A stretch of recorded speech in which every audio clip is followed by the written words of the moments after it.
Ramganj Madhupur union সরকারি উচ্চ বিদ্যালয়ের এলাকায় অ্যাসোসিয়েশন কর্তৃক শিক্ষার্থী সংবর্ধনা ও পুরস্কার বিতরণ অনুষ্ঠানের যে আয়োজন করা হয়েছে সেই আয়োজনের সাথে সম্পৃক্ত অ্যালামনাই অ্যাসোসিয়েশনের সম্মানিত সভাপতি, সম্মানিত সেক্রেটারি, এই স্কুলের শিক্ষক।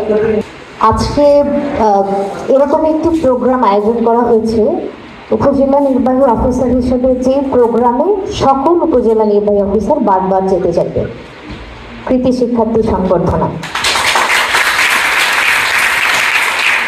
এটির একটি কারণ আছে।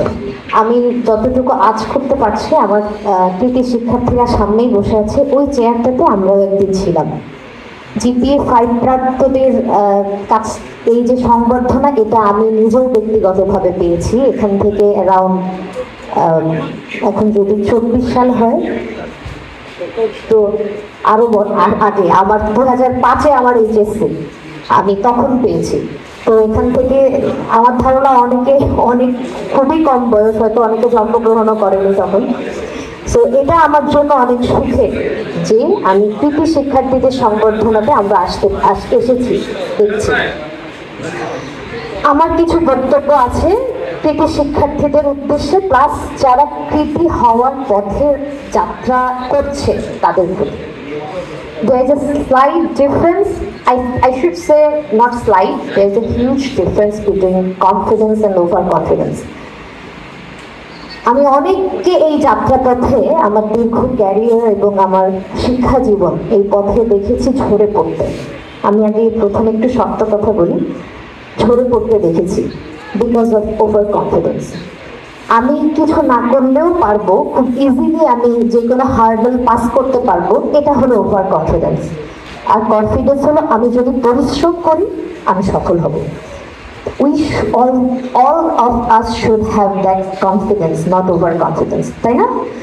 আজকে যে শিক্ষার্থীরা উদীয়মান ও কৃতি হচ্ছে, আমি তাদেরকে অনুরোধ করব এই লাইনটা প্লিজ মনে রাখতে, কারণ আমি অনেককেই ঝরে যেতে দেখেছি।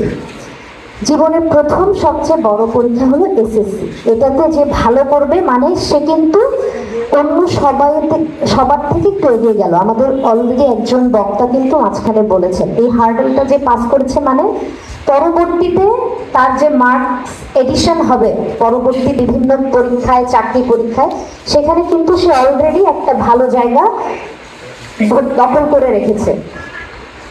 এখন তার জন্য সামনের পথগুলোকে নিজেকে ধরে রাখাটাই ইম্পর্টেন্ট। আর বাকি যাদেরকে বলবো এখানেই শেষ নয়। আজকে যারা জিপিএ 5 পেয়েছে তাদের কিন্তু এই হার্ডলটা ফেস করতে হবে না, যেটা আমি ফেস করেছি আমার অ্যাডমিশন টেস্টে, আমার চাকরি জীবনে। কারণ সব জায়গাতেই এই এসএসসি রেজাল্টের একটা কিন্তু পার্সেন্টেজ অ্যাড হয়। তারপর থেকে আমাকে আরো হার্ড ট্রাই করতে হয়েছে। আমি এইচএসসিতে জিপিএ সংবর্ধনা পেয়েছি, আমি ঢাকা ইউনিভার্সিটির মার্কেটিং ডিপার্টমেন্টের স্টুডেন্ট, আমি বিসিএস এর মেরিট লিস্টে। তারপর থেকে আমি অনেক গোল্ড মেডেল পেয়েছি। আমার চাকরি জীবনেও আমার যত ট্রেনিং হয়েছে আমি সবসময় মেরিট লিস্টে থাকতাম বা এখনো আছি। এই কারণে বলার কারণ হলো যারা কৃতি হতে পারেনি এই পর্যায়ে তারা যেন থেমে না থাকে, আর যারা কৃতি হতে পেরেছে তারা যেন এটা কন্টিনিউ করে।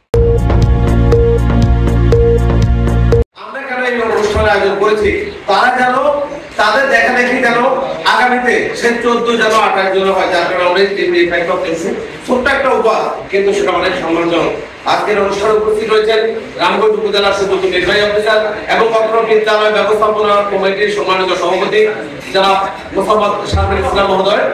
আমি ওনার দৃষ্টি আকর্ষণ করে একটা কথা বলবো যে আমরা এখানে যারা রয়েছি 100 লোক দরকার হয় না, আমাদের এখানে প্রায় 150 শতাধিক লোক আছে, এখন বাইরে আমাদের প্রায় 30-40 জন রয়েছে, আমাদের ভিতরে জায়গা নেই। যার কারণে আমরা ওনার কাছে কোনো আবেদন করবো না। আমরা ওনার কাছে কোনো আবেদন কেন করবো না? কারণ এই শিক্ষা প্রতিষ্ঠানের অভিভাবককে আমি চাই এবং আমরা চাই, আমরা এই এলাকার মানুষ চাই, রামগঞ্জ উপজেলাবাসী চাই, বিশেষ করে শিক্ষা ব্যবস্থার আমূল পরিবর্তনের জন্য রামগঞ্জ সরকারি বিদ্যালয়ের যিনি সভাপতি, তিনি এই স্কুলের অভিভাবক। আমরা চাই ওনার মাধ্যমে ভবন, সেই ভবনে আমরা চাই একটি লাইব্রেরি, সেই সাথে সরকার যে সকল আধুনিক সুযোগ সুবিধা সংবলিত প্রয়োজন বঙ্গবন্ধু কন্যাশ্রম যদি হয়, আমরা কৃতজ্ঞ থাকবো। এই এলাকার মানুষ আপনাকে মনে রাখবে, আশাবাদ ব্যক্ত করছি। সবার পক্ষ থেকে করতালি আশা করছি আমাদের আত্মবিশ্বাস।